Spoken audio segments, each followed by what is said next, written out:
घरकोन भाग 5. जेवणानंतरची किचनची आवराआवर करता करता रेवा पुन्हा भूतकाळात पोहोचली. काय जादू आहे ना या अडीच अक्षरात. आज सुषनी आय लव्ह यू म्हटले तरी हेच शब्द सुषमाला स्वतःहून कधी बोलेल ह्याची मी कॉलेजची अख्खी वर्ष वाट पाहिली होती. पण हा कधीच काही व्यक्त होत नसे. त्याच्या अडल्या नडल्या हर प्रसंगात तो म्हणेल ती मदत रेवा करत असे. त्यावेळी सुशांतकडे हॉस्टेलहून कॅम्पस जाण्यासाठी एक जुनी सायकल होती. कधी कधी अचानक सायकल बिघडली की मग पर्याय म्हणून मीच आठवायचे त्याला, कारण माझ्याकडे स्कूटी होती. कधी पैशांची नड, कधी काय तर कधी काय, पण रेवाच मदतीला हक्काने धावून जायची. पण पहिला आय लव्ह यू हा शब्द ऐकायलाही तसेच कारण घडले. इंजिनिअरिंगच्या शेवटच्या वर्षातली पहिली सेमिस्टर परीक्षा सुरू झाली तसे सगळेच अभ्यासात पार गुरफटून गेले. त्यामुळे रेवाही लेक्चर्सनंतर सुशांतबरोबर जास्त वेळ न घालवता म्हणण्यापेक्षा तोच तिला भेटण्यात आणि गप्पात वायफळ वेळ खर्च करण्यात इंटरेस्टेड नसल्याने ती सरळ रूमवर जायची. तिलाही मार्क्स तर खेपेला छानच मिळायचे, पण सुशांत दरवर्षीच कॉलेजमध्ये टॉप करायचा. त्यामुळे तुलनेत त्याच्या कमी, म्हणून सुशांत तिला टोमणेही मारायचा कधी कधी. कधी जर रेवा म्हणाली की चल ना रे थोडा वेळ एक ब्रेक घेऊया ना, मस्त कॉफी पिऊन येऊया, चलतोस का, सारखा अभ्यास करून तुला कंटाळा नाही काय येत, चल रे. त्यावर सुशांतचे ठरलेले वाक्य असायचे, तुमच्यासारख्या बडे बाप की औलाद को काय फरक पडतोय, मार्क कमी आले काय आणि जास्त आले काय, पण आमचे तसे नाही आहे बाई. मी जर काही चांगले भविष्य घडवले तर मला माझ्या आईला सुखात ठेवता येईल. तुला काय कळणार, तू जा, मला अभ्यास करू देत. रेवाला असे बडे बाप की बेटी म्हणून हिनवलेले अजिबात आवडायचे नाही. मग ती तशीच निमूट तिथून रूमवर परतायची. त्यामुळे आता तर सुशांत तिला भेटतच नव्हता. रात्रीचे साधारण 10-11 वाजले असावेत. रेवा ही उद्याच्या पेपरचे प्रिपरेशन्स करत बसलेली. तिच्या रूमवर अजून 2 रूममेट्स पण रूम शेअर करून राहत होत्या. त्याही दुसऱ्या महाविद्यालयीन परीक्षांच्या तयारी करत बसल्या होत्या. अचानक रेवाला खिडकीत एक लहानसा दगड फेकून आत पडल्याचा आवाज आला. खिडकीशी जाऊन बघते तर खाली गेटवर कोणीतरी सायकलची बेल वाजवते असा भास झाला. तिने खिडकीतून वाकून बघितले. नीटसे कळत नव्हते, पण कुणीतरी वररूमकडे बघून गेट उघडण्याची विनंती वजा हातवारे करते असे तिला वाटले. घरमालकांकडे कोणीतरी आले की काय. त्यांचे घरमालक म्हणजे वयस्कर काका काकी आणि त्यांची म्हातारी आई असे तिघेच. त्यांची रात्र म्हणजे 9 वाजताच चिडचूप व्हायचे सगळे. 11-12 म्हणजे तर त्यांची मध्यरात्र, साखेर झोपेची वेळ. त्यामुळे त्यांना काही कळणे किंवा ऐकू जाणे शक्यच नव्हते. मग धीर करून रेवाज जिना उतरून खाली आली. अंधारात कोण आहे असे विचारताच तिने बॅटरीचा प्रकाश गेटवरच्या चेहऱ्यावर मारला आणि ती दचकलीच, कारण तिकडे दुसरे तिसरे कोणी नाही तर सुशांतच उभा दिसत होता. चेहरा खूप अस्वस्थ, सैरभैर विस्कटलेला अवतार पाहून रेवा खूपच घाबरली. गेटच्या जवळ जाऊन दबक्या आवाजातच तिने विचारले, काय रे, एवढ्या रात्रीचा इकडे इकडे कसा तू? सगळे ठीक आहे ना? तू गेट तर उघड, मला आत यायचे. तिने हळूच आवाज न होईल अशा बेताने गेट उघडले. तो तरातरा जिना चढून वर आला. रेवाही पाठोपाठ गेली. हा असा का वागतोय तेच तिला उमगत नव्हते. एवढ्या रात्री एक परका पुरुष रूमवर पाहून रूममेट्स पण जरा संकोचल्या. त्यांच्या नजरेत रेवाला त्यांचे प्रश्न स्वच्छ दिसत होते, पण हे काय घडते ते तिलाच आकलन होत नव्हते. तर ती त्या मुलींना तरी काय सांगणार होती. तिने सुशांतची औपचारिक ओळख करून दिली. आपापल्या अंथरुणावर त्या अभ्यास करत होत्या. त्यांना दोघांना बोलायला स्पेस द्यावी म्हणून त्या मुलीही समजुतीने काही न बोलता आतल्या खोलीत गेल्या. ते दोघेच बैठकीत आहेत बघितल्यावर तिने हलकेच विचारले, काय झाले, तुझा अवतार असा का दिसतोय? तब्येत बरी नाही वाटत आहे तुझी. रेवा, तू तुझी गाडी बाहेर काढतेस, मला इकडे नाही बोलायचे. बाहेर जाऊन बोलूयात का?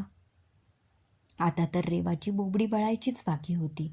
कॉलेजच्या इतक्या वर्षात तिला सुशांत असे काही बोलावे असे कित्येकदा वाटूनही तिची ती इच्छा कधीही पूर्ण झाली नाही. आणि आत्ता ऐन परीक्षेच्या काळात जिकडे दूरदूरपर्यंत ही अशी गोष्ट घडण्याची तिने कल्पनाही केली नाही, ते वाक्य सुशांत स्वतः बोलताना ऐकून तिचा तिच्या कानांवर विश्वास बसत नव्हता.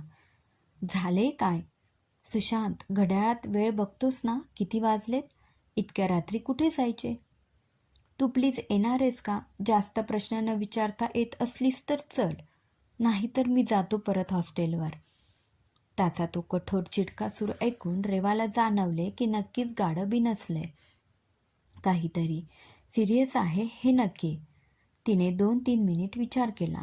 आत गेली, रूममेट्सना सांगितले आणि बाहेर आली.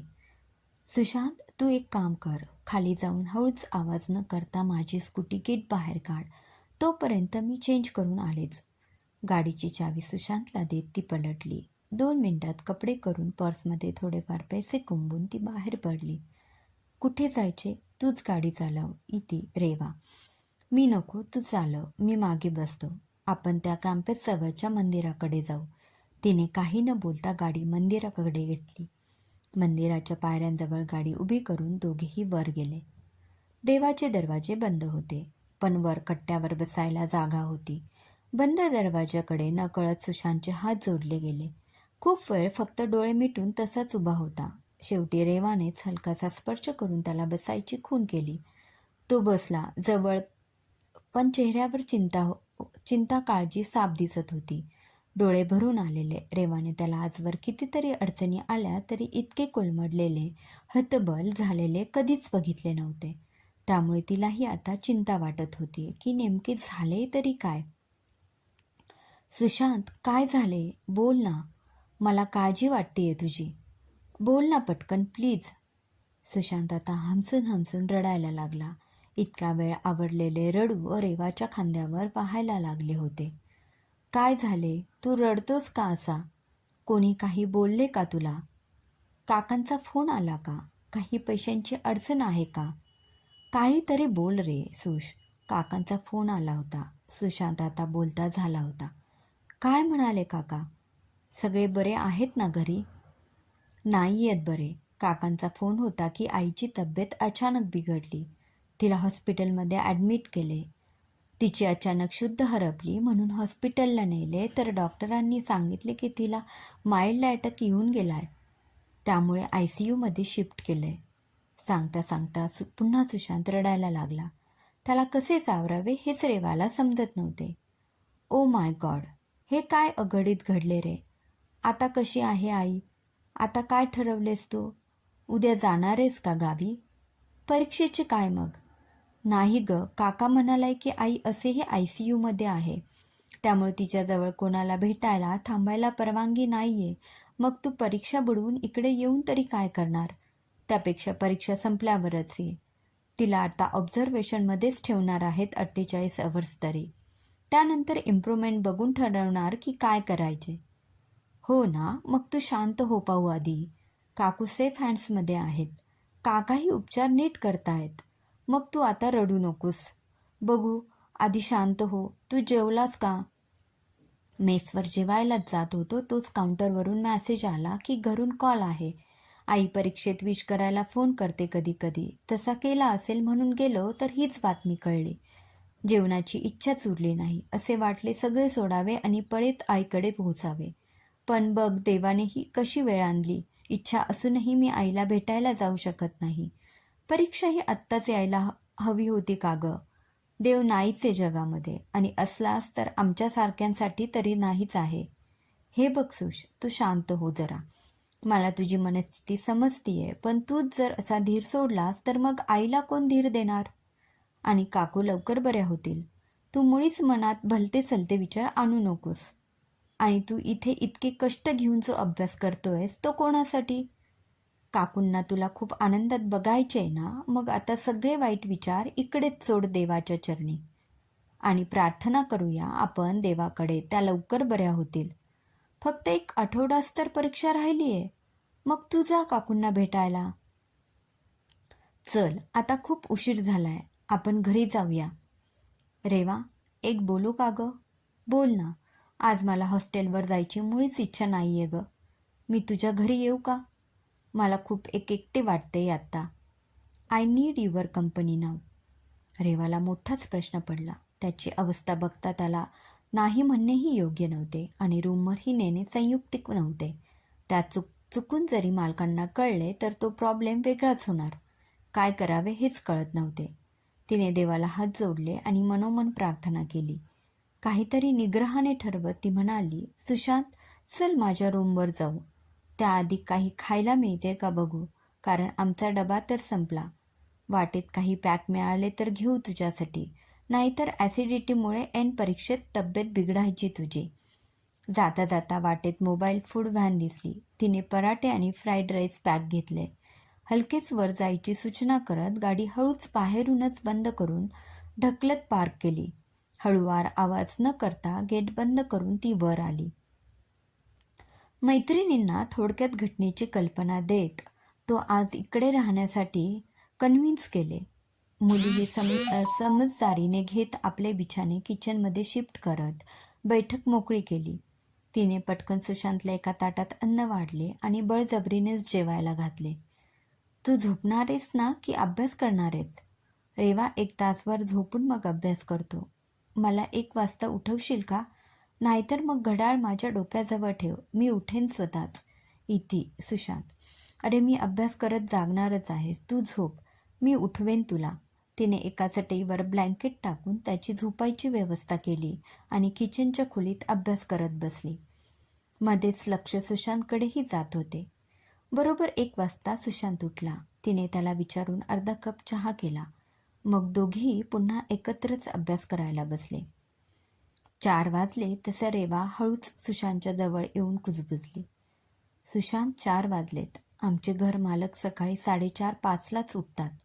त्यांना कळण्याआधी तुला निघायला हवे, नाहीतर आमची रूमवरून गच्छंती निश्चित समज. खूप कडक आहेत रे घर मालक. Yes dear, I can understand. No worry, मी निघतो लगेच. पटकन उठून तोंडावर पाणी मारून तो जायला निघाला. बाय करून चप्पल पायात सरकावून निघणारच इतक्यात काय झाले की तो परत माघारी फिरला. रेवाच्या पुढ्यात येऊन उभा थांबला. अनक्षण काय झाले कोणालाच कळले नाही आणि त्याने अचानक रेवाला मिठी मारली. आता रेवा आश्चर्य धक्क्यात होती. दोन्ही हातात पुस्तके तशीच लटकत ती पुतळा होऊन त्याच्या मिठीत बद्ध होती.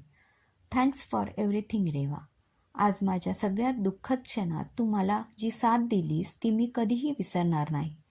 तू नसतीस तर मी कसे स्वतःला सावरले असते देवच जाणे. I am really proud and blessed to have you in my life. हळूच कानात येऊन लव्ह यू रेवा म्हणत झरकन निघून गेला. रेवा निक्षिब्ध स्थितमित नजरेने उघड्या दरवाज्यातून जाणाऱ्या पाठमोऱ्या आकृतीकडे फक्त बघत राहिली. आपण काय ऐकले आत्ता? खरे की स्वप्न आहे? आत्ता हे सुशांतच बोलला ना की हा माझाच कल्पनाविलास आहे? आनंद, आश्चर्य आणि थोडीशी भीती अशा सर्व भावना एकवटून डोक्यात थैमान घालू लागल्या. पण दुसऱ्या क्षणी ती स्वतःलाच समजावू लागली. जास्त हुळून जाऊ नका रेवा मॅडम. ही एक TED टेस्ट आहे. Temporary emotional disorder syndrome test आहे. उद्या त्या दगडाला ह्यातले काही लक्षात नसणार आहे. तेव्हा तुम्ही तुमच्या नॉर्मल मोडवरच राहा. उद्या परीक्षा आहे, लक्ष केंद्रित करा रेवाबाई अभ्यासावर. बाकी विचार कचऱ्याच्या टोपलीत टाका. स्वतःला असे वठणीवर आणत त्या चटईवर तिने अंग टाकले. क्रमशः. लेखिका राधिका कुलकर्णी. नमस्कार मंडळी, कसा वाटला आजचा भाग कमेंटद्वारे आम्हाला जरूर कळवा. धन्यवाद.